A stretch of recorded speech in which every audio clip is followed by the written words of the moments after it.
Hoy nos vamos de viaje a un lugar que la verdad cuesta bastante imaginar, un Sáhara completamente verde y lleno de vida.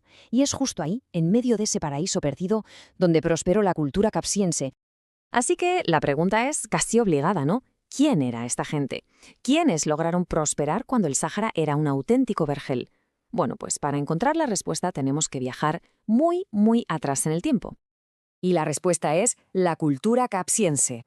Ojo, que no hablamos de un pequeño grupo aislado, sino de una de las sociedades prehistóricas más influyentes y, por qué no decirlo, enigmáticas de todo el norte de África.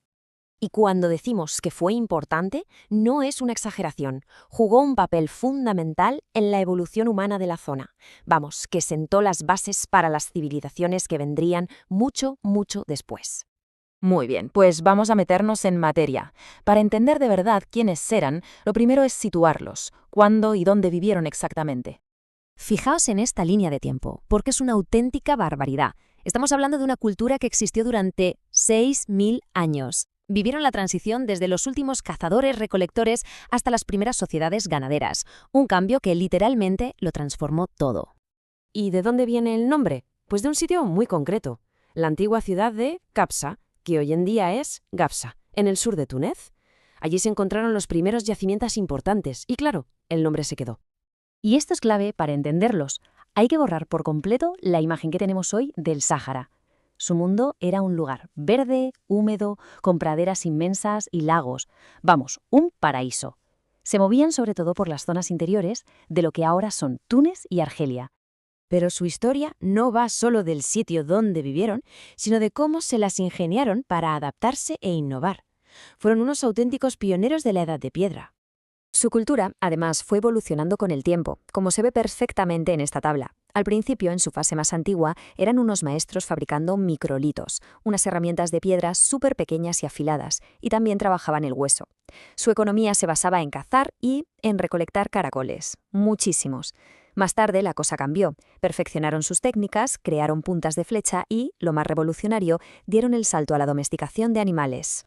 Su día a día era de todo menos simple. Eran nómadas, vivían entre chozas y cuevas, moviéndose con las estaciones para seguir los recursos. Tenían un mundo espiritual complejo, como demuestran sus tumbas excavadas, y una veta artística increíble para la talla de piedra. Y dejaron una de las huellas más curiosas de la prehistoria, unas montañas gigantescas hechas de conchas de caracol. Y aquí llegamos al punto de inflexión de su historia, a esa transformación alucinante que los llevó de ser recolectores de caracoles a convertirse en pastores. Suena curioso, sí, pero su dieta dependía tantísimo de los caracoles que los montículos de conchas que dejaron son enormes. De hecho, los arqueólogos les tienen un nombre propio y todo, escargotiers. Imaginad la de caracoles que tenían que comer. Pero alrededor de hace unos 6.500 años, algo fundamental empezó a cambiar. Las pruebas arqueológicas de esta época nos cuentan el inicio de una verdadera revolución. ¿Y cuál fue ese cambio? Pues que empezaron a domesticar animales como ovejas y cabras.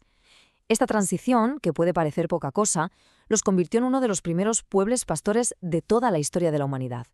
Una auténtica pasada que les garantizó una fuente de alimento estable y les permitió crecer como sociedad. ¿Y entonces qué pasó con ellos? ¿Se esfumaron sin más? Pues no, para nada. La respuesta es que su legado es mucho más profundo y complejo de lo que parece. El final de la cultura capsiense no fue una desaparición repentina, sino una transformación lenta.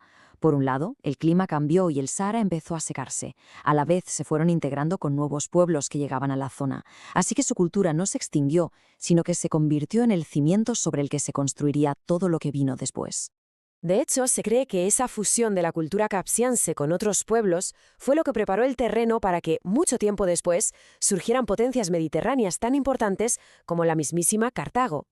La historia de los capsienses nos demuestra que bajo las arenas del desierto se esconden mundos enteros. Y claro, nos deja con una pregunta fascinante en el aire. ¿Qué otras grandes historias estarán todavía ahí esperando a ser descubiertas? Hola, espero que os haya gustado la historia de hoy. No olvidéis suscribiros al canal.